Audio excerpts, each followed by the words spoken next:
Wouldn't it be wonderful if we had 2020 foresight as well as we had 2020 hindsight and could avoid making mistakes in our life? Well, that's not going to happen because we are going to make mistakes. We are human. And today we will cover the three things to do when you do make a mistake.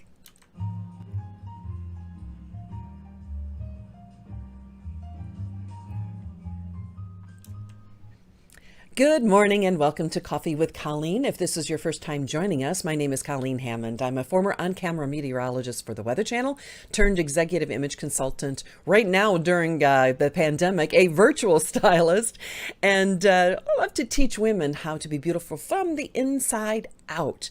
So if this is the first time and you're not subscribed to my channel, make sure you click that little button if you're watching on YouTube and click the bell so that you'll know the next time a video comes out. So let's talk about mistakes, because guess what? We're going to make them.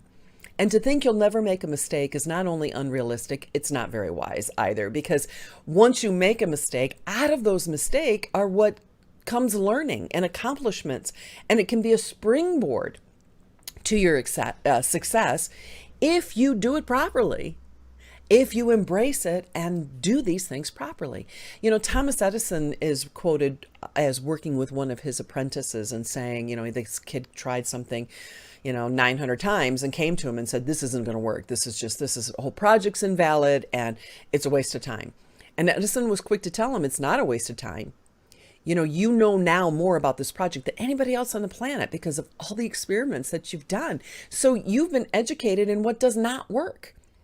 And you are now the pro and the expert. So anytime somebody comes to you, you can tell them, no, that's not going to work. I tried that. How do I know I tried it?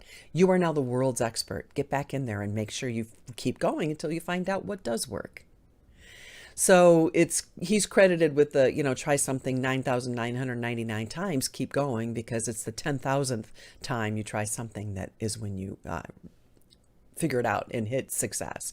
So if we took that approach to life, it would be safe to say that we had accomplished so much more, because if you try something once and you quit, but if you try something 10,000 times, you found 9,999 ways that didn't work, and that 10,000th time it did. And there was so much learning that you did along the way, and you can move forward with confidence that you'll never make that mistake again.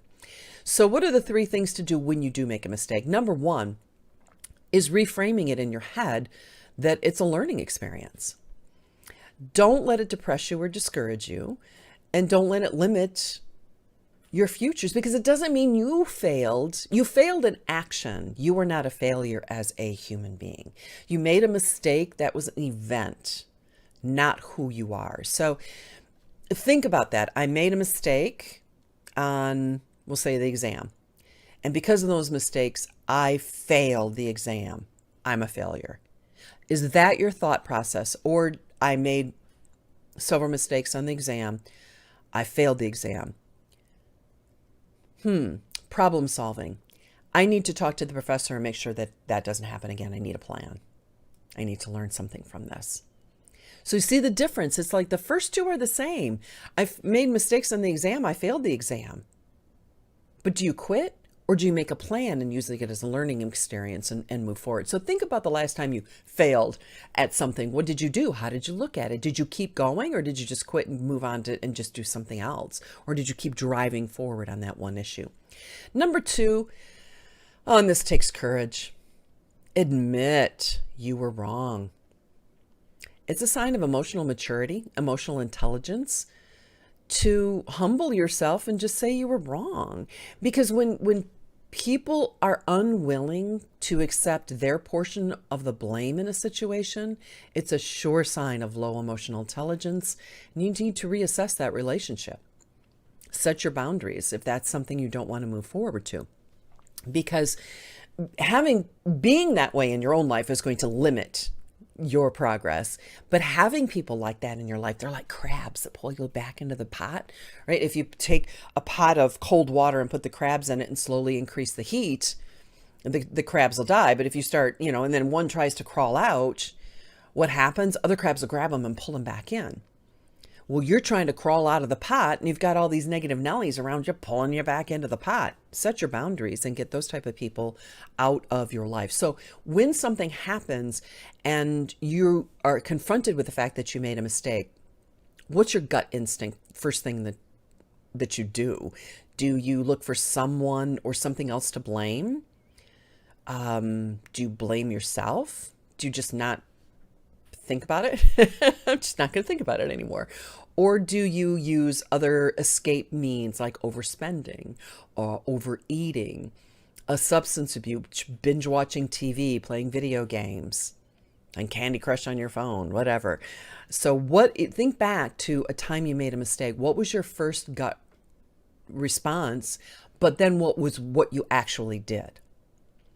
And what happens is if you don't deal with it, it hangs over your head, and then it's just worse because it festers and it causes health problems and stress and all that kind of stuff. So think back of what you did and how can you change that into a problem-solving event and accept responsibility, your portion. Because we're all, none of us are blameless. And when you can look at a situation and your first response is, darn right, they should apologize, they blew it, as opposed to, oh, wow, that was very big of them to apologize first. I probably should have apologized too. And to recognize your portion in that. It's just simple maturity.